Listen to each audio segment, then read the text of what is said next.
Hi guys, thanks for watching my channel. I'm Caroline and today we are going to be talking about reef-safe, cruelty-free mineral sunscreens. Now there's a lot of misinformation out there about reef-safe and even cruelty-free, so we'll be talking about that. But my primary factor in trying to find these sunscreens, besides the sun protection factor of course, was I wanted something that felt like a moisturizer, that was easy and comfortable to wear. A lot of times mineral sunscreens can feel really grainy because it is a physical blocker. It just doesn't go on as smoothly or as comfortably as chemical sunscreens, but chemical sunscreens are really bad for the reefs, for our oceans. So if we can do something like find a really good mineral sunscreen that is better for the environment, why not try? So if you're new here, please subscribe if you haven't, give this video a thumbs up, and let's get going. Why is reef-safe, so misleading? That's because there's no legal definition. And what I mean by that is that there's no regulation as to what that term means if you slap it on your packaging. So there are certain things that have meaning behind them. For example, the USDA organic symbol, that has meaning. So that means that, this product certifies that it has met all the guidelines and restrictions that the USDA puts out in order for, a product to be organic or, a food item, whatever. On the other hand, you have reef safe, which is not a regulated term. It's kind of just advertising fluff in a lot of ways, which means that, a product can go ahead and throw reef safe on it, and it doesn't necessarily mean that it's good for the reefs and good for the oceans. A few years ago, I want to say Hawaii banned certain sunscreen products, certain chemical sunscreen products.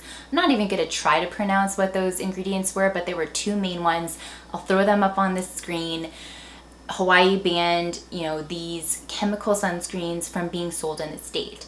As a result of that, a lot of brands have come out and slapped on a reef safe sticker because their sunscreen doesn't contain those two ingredients that were banned in Hawaii. In a certain sense, they're reef safe because they don't contain the two ingredients that Hawaii has banned because those two ingredients harm reefs. However, those are not the only two ingredients that harm reefs. There's something called the Awful 8, and those are 8 chemical sunscreen, active ingredients that contribute toward reef death. So when you put on these chemical sunscreens and you go snorkeling, scuba diving, that is going directly into the ocean. Hawaii didn't ban all 8. That means there are 6, lurking offenders that haven't been banned but are still not great for the oceans and the environment. So there have been brands that have put on this reef safe sticker. On one hand, they don't have the two ingredients that Hawaii has banned, but they have the active ingredients that are still on that Awful 8 list.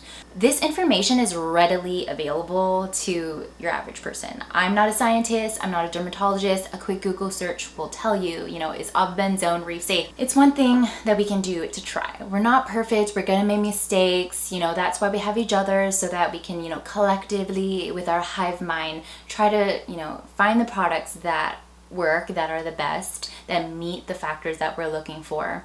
The sunscreens that I have here are mineral sunscreens. Their active ingredient are either zinc oxide, titanium oxide, or a blend of the two. Those are mineral blockers. These, as far as I can tell, are cruelty-free. I did not contact these brands directly, so I don't have direct information. I got my information from Cruelty-Free Kitty. I will leave the article links in the description box down below. The only one that's kind of uncertain is this Sunbum one. I think that Cruelty-Free Kitty said that it was in the gray area. It's kind of unclear if it's cruelty-free, so keep that in mind. So why is cruelty-free also potentially misleading, and why is there, some controversy over that? Cruelty-free is not a regulated term. And that means that a brand could, get all their ingredients and be completely cruelty-free in the United States. But if they sell in a country like China, where animal testing is required by law, their product is still being tested on animals. So a lot of places like Cruelty-Free Kitty don't consider a product to be cruelty-free if it's sold in China. That said, China does have laws drafted trying to get rid of that requirement for animal testing for any products sold in the country.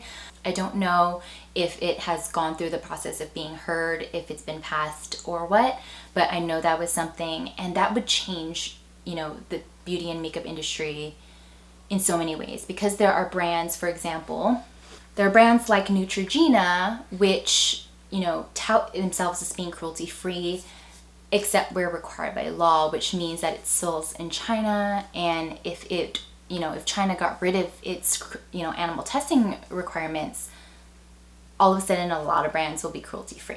There are brands that get around China's, you know, testing requirements by selling strictly online, like House, etc. That goes beyond the scope of this video. Have I even mentioned which brands? I don't even know. So I do have this First Aid Beauty Ultra Repair Pure Mineral Sunscreen. It's a SPF 40. You also have this Drunk Elephant Umbra Tint Physical Daily Defense SPF 30. Then you have a Sun Bum Tinted Mineral Face Formula SPF 30. And you also have the Bare Republic Mineral Sunscreen Lotion SPF 30. This one, I believe, is supported by PETA, and PETA, you know, they are on it when trying to find, you know, which products are cruelty-free. This also says reef-friendly. That is another term that is not regulated, but because the active ingredient in this one is titanium dioxide and zinc oxide, it's a mineral sunscreen, so it's not going to have those chemical active ingredients. I'm going to go ahead and show you what they look like on the skin so you kind of can see the texture and everything like that. I'm actually almost out of this Bare Republic one. Obviously, something to keep in mind when you're using sunscreen is to make sure you are looking at the expiration date. And I checked all of these, they're not expired. So we're gonna put the Bare Minerals one closest to my wrist here. We're gonna put the First Aid Beauty one next, the Sun Bum one. Ooh, that one had an air pocket. This is gonna look like a really messy smear. This is the Sun Bum one, and then the Drunk Elephant one will be on the farthest. So you can see here the different textures. This one here is the Bare Republic. This is First Aid Beauty. This is the Sun Bum, and this is the Drunk Elephant. This is what Bare Republic looks like. You can see it does go on fairly smoothly. This next one is First Aid Beauty. It actually looks like it looks a little grainier just when I'm doing it like this, but this one does have a really nice feel on the face. This is the Sun Bum Tinted. Also looks pretty smooth. And finally, the Drunk Elephant.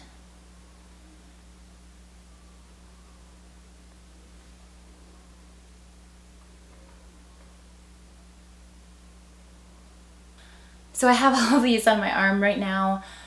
They're not perfect. They don't feel exactly like moisturizers. I've used all of these on my face. I just wanted to demonstrate for you on my arm. They don't feel perfect. They don't feel, you know, like I used to use Aveeno, which had avobenzone in it. Aveeno was really nice and smooth. Aveeno was also not cruelty-free. I'm trying to move on from those kind of products when and where I can. But anyway, I mean, all of these are great options. The Sun Bum and the Bare Republic ones are going to be more affordable, and you should be using sunscreen on the regular. So it might not be, I think this Drunk Elephant Umbra one is something like $36 for 2 ounces. Unfortunately, it is the one that feels most like, you know, a moisturizer. The active ingredient here is zinc oxide. It has a lot of zinc oxide. It says 20%. That's a lot, but it still feels really nice and smooth.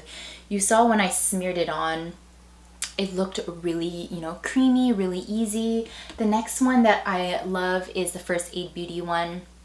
This one I think is $30 for 2 ounces, so it's more affordable than the Drunk Elephant one. And I do believe that they have a tinted version as well. This one is allergy tested, fragrance free. I would say, this is, if you take into account price as well, if you're, priced out of the Drunk Elephant, go for the First Aid Beauty one. These two options are going to be, your most affordable options. Bare Republic also does a spray-on body sunscreen, very easy to use, spray-on mineral, PETA approved, and I use the Bare Republic spray for my body. If I had to choose one between the 4, I probably would go with the Drunk Elephant one, and my second choice would be the First Aid Beauty. It's just, they feel the most like a normal, chemical sunscreen without being chemical sunscreen.